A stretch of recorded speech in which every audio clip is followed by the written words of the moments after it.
পুরা গ্রামের মতো। পুরা আমাদের বাংলাদেশে এইরকম সিনারি পাওয়া যায়, এইখানেও আছে। এই যে দেন গাছ বরাবরই, এই যে এখনো বড় হয় নাই, ছোট ছোট বড়ি। এই যে কোষ্টি, যে দেন কত সুন্দর লাল হয়েছে, কত সুন্দর পরিবেশ। ড্রেনের মাঝে ফানি, ফানি থেকে বক, তারপরে ডাউক ফাঁকিয়ে এই যে মাছ খাইতেছে। আমি আর পাকিস্তানি গাড়ির ভিতরে বসে বসে এগুলো দেখতেছি আর গল্প করতেছি। তারপর আইসা পড়লাম দাম্মাম সিকুতে। দাম্মাম সিকুতে আইসা একটা রেস্টুরেন্টের ভিতরে ঢুকছি, আমাদের বাংলাদেশি রেস্টুরেন্ট। তারপরে বড় একটা মিষ্টি নিলাম। পাকিস্তানি কার্পেট কিনবো, রুমও বিছাইতো। এই যে সব এইগুলা কার্পেটের দোকান, খোঁজদাছি ভালোগুলা। আসসালামু আলাইকুম গাইস, কি অবস্থা সবার, কেমন আছেন সবাই? আশা করি সবাই ভালো আছেন গাইস, আপনাদের দোয়ায় আলহামদুলিল্লাহ আমিও ভালো আছি। আজকে যামু আমরা দাম্মাম সিকুতে, ওইখানে গিয়া মিষ্টি খামু, দই খামু, সব আপনাদের সাথে শেয়ার করবো। আজকে দুপুরবেলা হঠাৎ করে মন চাইতেছে মিষ্টি খাইতে। তারপর পাকিস্তানির কল দিছি, পাকিস্তানি আইলো। এখন বাজে আপনার 5টা। এখন যামু মানে পুরা দাম্মাম শহর ঘুরমু, ঘুইরা ফিরা। তারপর যামু লাস্টে দাম্মাম সিকুতে, ওইখানে একটা রেস্টুরেন্ট আছে, বাংলাদেশি রেস্টুরেন্ট। ওই দিন দেখাইছি মিষ্টি, বড় বড় মিষ্টি। একটা মিষ্টি প্রায় 1 কেজির কাছাকাছি, 20 রিয়াল কইরা বেছে। এই মিষ্টি আজকা গিয়া খামু, দই খামু, মিষ্টি খামু, সব আপনাদের সাথে শেয়ার করবো, দেখামু। তারপর কথা বলতে বলতে আইসা পড়ছি একটা সৌদি ঘর গ্রামের ভিতরে। এখানে আপনার খুব সুন্দর একটা সাইড। এই যে এটা হচ্ছে আপনার ফ্যাক্টরি, বিশাল বড় বাকালার মুদির দোকানের যত মালামাল আছে সব এখানে পাওয়া যায়। এই যে ডাউক পাখি, ড্রেনের মাঝে পানি, পানিতে মাছ খাইতেছে টোফায়া টোফায়া। এই যে বকও আছে, এই যে বক। তারপরে যে পাশে ডাউক আছে, যেগুলো আমাদের নরসিংদীর ভাষায় বলে ডাউক। এই যে কালো কালো দেন, এই যে ভিতরে ঢুকে গেছে। তারপর ওই পাশে বক আছে, এই যে বক, এই যে বক দেখাই যায় না, অনেক রোদ। এই যে ড্রেনের পানি যায়, পানির মাঝে টুকটাক ছোট ছোট মাছ আছে, এইগুলা টোফায় টোফায় খাইতেছে। সুন্দর একটা খোলামেলা পরিবেশের মাঝাই না ধার করাইছে, গাড়ি বসতে আছে। এই যে পাশে সৌদি ঘর বাসা, দেন কতটা সুন্দর, গাছটা আছে বড়া, মানে আমাদের গ্রামের মতন আর কি। পাখি যায় উড়েল ভাইরা, এগুলা বক, সাগরের পাখি। দেখেন গাছগুলা অনেক সুন্দর দেখা যায়, শুকায় একবারে কি অবস্থা হয়েছে, সবগুলা কালো। ওই দিন দাম্মাম সিকুতে গেছিলাম, ওইখানে অনেক বড় বড় মিষ্টি দেখাইছি, যেগুলারে বালিশ মিষ্টি বলে, একটা 20 রিয়াল কইরাম। পর ওই দিন আনি নাই, আজকা পাকিস্তানের সাথে আইছি। আজকা যদি দাম্মাম সিকুতে যায় তাহলে ওইখান থেকে মিষ্টি নিয়ে আসমু, দই নিয়ে আসমু, খামু, আপনাদেরকে দেখামু এবং আপনাদের সাথে শেয়ার করবো। এখন আইছি আপনার দাম্মামে, এটা সুন্দর একটা জায়গা। এই যে পাশে দেখেন পুরাটা আপনার বড় বড় গাছ, এগুলা বাইঙ্গা সাইঙ্গা পাতা সাতা শুকায় গেছে, কত সুন্দর দেখা যায়। বসে বসে আমরা রইতে পাইতাছি। তারপর এই পাশে পাখিয়ে মাছ খাইতেছে ডেনেতে, বসে বসে দেখতাছি। এই যে একটা বড়ি গাছ, এটার মধ্যে দেখতে লই বড়ি আসেনি। পুরা গ্রামের মতো, পুরা আমাদের বাংলাদেশে এইরকম সিনারি পাওয়া যায়, এইখানেও আছে। এই যে দেন গাছ বরাবরই, এই যে এখনো বড় হয় নাই, ছোট ছোট বড়ি। এই যে কোষ্টি, যে দেন কত সুন্দর লাল হয়েছে।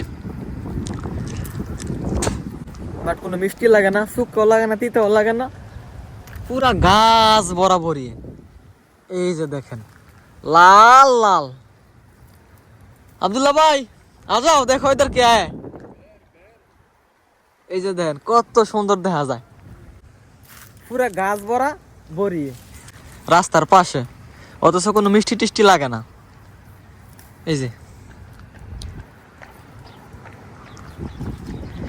কয়েক কোটি বড়ি গাছের মাঝে, বাতাস কে খাও। কতই না সুন্দর লাগতাছে, খুব সুন্দর একটা পরিবেশ। গাড়ির ভিতরে বসে বসে আমি আর পাকিস্তানি দেখতাছি আর গল্প করতাছি। সুন্দর একটা ক্ষেতের মাঝে ড্রেনের মাঝে পানি থেকে এই যে বক ডাউক এইগুলা কি জানি খাইতেছে, মাছ নাকি ছোট ছোট কিরা এগুলা খাইতেছে। এইটা অনেকগুলা পাখি এখানে। আমরা অনেকক্ষণ যাবত ধইরা এগুলা দেখতাছি, গবেষণা করতেছি।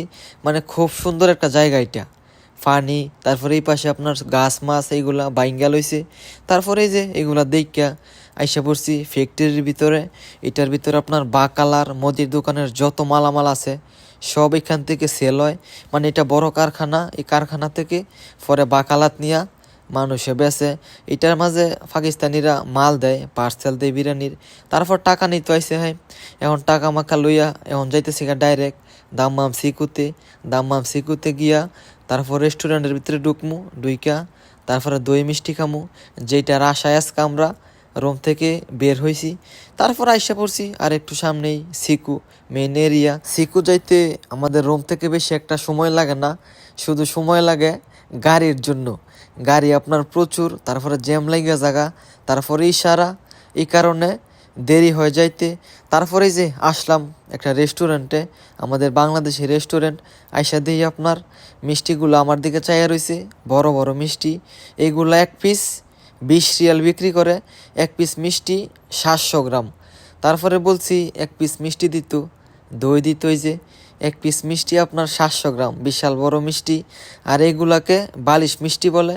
তারপর 20 রিয়াল দিলাম, এক পিস মিষ্টি দিছে। তারপরে সাথে দিছে দই। তারপর দই মিষ্টি নিয়ে যাইতেছি গা পাকিস্তানির সামনে।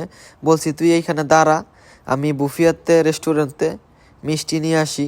তারপরে এই যে পাকিস্তানির কল দিছি, হ্যাঁ বলছে আয় তাড়াতাড়ি আয়। আমি দাঁড়ায় রইছি। তারপর হ্যাঁ নিয়ে গাড়ির ভিতরে আইসি। গাড়ির ভিতরে আইসি এই যে এখন প্যাকেট মেলতাছি, প্যাকেট মেইলা তারপর দুইজনে খাম উড়া দুরা রেস্টুরেন্টের ভিতরে গিয়া খাইলাম। হইলে পাকিস্তানি বলতেছে আমার একটু কাজ আছে, গাড়ির ভিতরে নিয়ে আইব খাই। আজকে দুপুর বেলা হঠাৎ করে ইচ্ছা হইতেছে মিষ্টি খাওয়ার জন্য। মানে ফেসবুকের মাঝে নাকি ইউটিউবের মাঝে দেখছি মানে মিষ্টির একটা ভিডিও আইছে। তারপরে মিষ্টি যেহেতু খাইতে মন চাইতেছে, তারপর বিকালবেলা পাকিস্তানির কল দিছি যে তুই সিকু গেলে আমারে নিয়ে যাইস। তারপরে সিকু আসলাম, এখন এই যে মিষ্টি খাইলাম, তারপরে যে দই নিলাম। একটা মিষ্টি 700 গ্রাম 20 রিয়াল দা নিছি। মানে দুইজনে একটা খাই শেষ করতেছি না। 700 গ্রাম মিষ্টি কি সম্ভব দুইজনে খাওয়া? তারপরে যে অল্প ভাইয়ের জন্য নিয়ে নিছি বিশাল বড় একটা মিষ্টি। একটু খাইছি পর আর মন চায় না মিষ্টি। মানে মিষ্টি তো মিঠাই স্বাভাবিক। এই যে দই পাকিস্তানি কার্পেট কিনবো, রুমও বিছাইতো। এই যে সব এইগুলা কার্পেটের দোকান খোঁজদাছি ভালোগুলা। পাকিস্তানি কার্পেট কিনবো, রুমের ভিতরে বিছাইতো বুঝলা। তারপরে যে একটা কার্পেটের দোকান আইছি, ঘুরে ঘুরে দেখতেছি। আগে একটা দেখছি, ওইটার ভিতরে দাম বেশি বলে। তো গাইস আজকের এই ভিডিওটা এইটুকুই। যদি ভিডিওটা ভালো লাগে ভিডিওটা শেয়ার করে দিয়েন। সবাই ভালো থাকেন, সুস্থ থাকেন, আল্লাহ হাফেজ।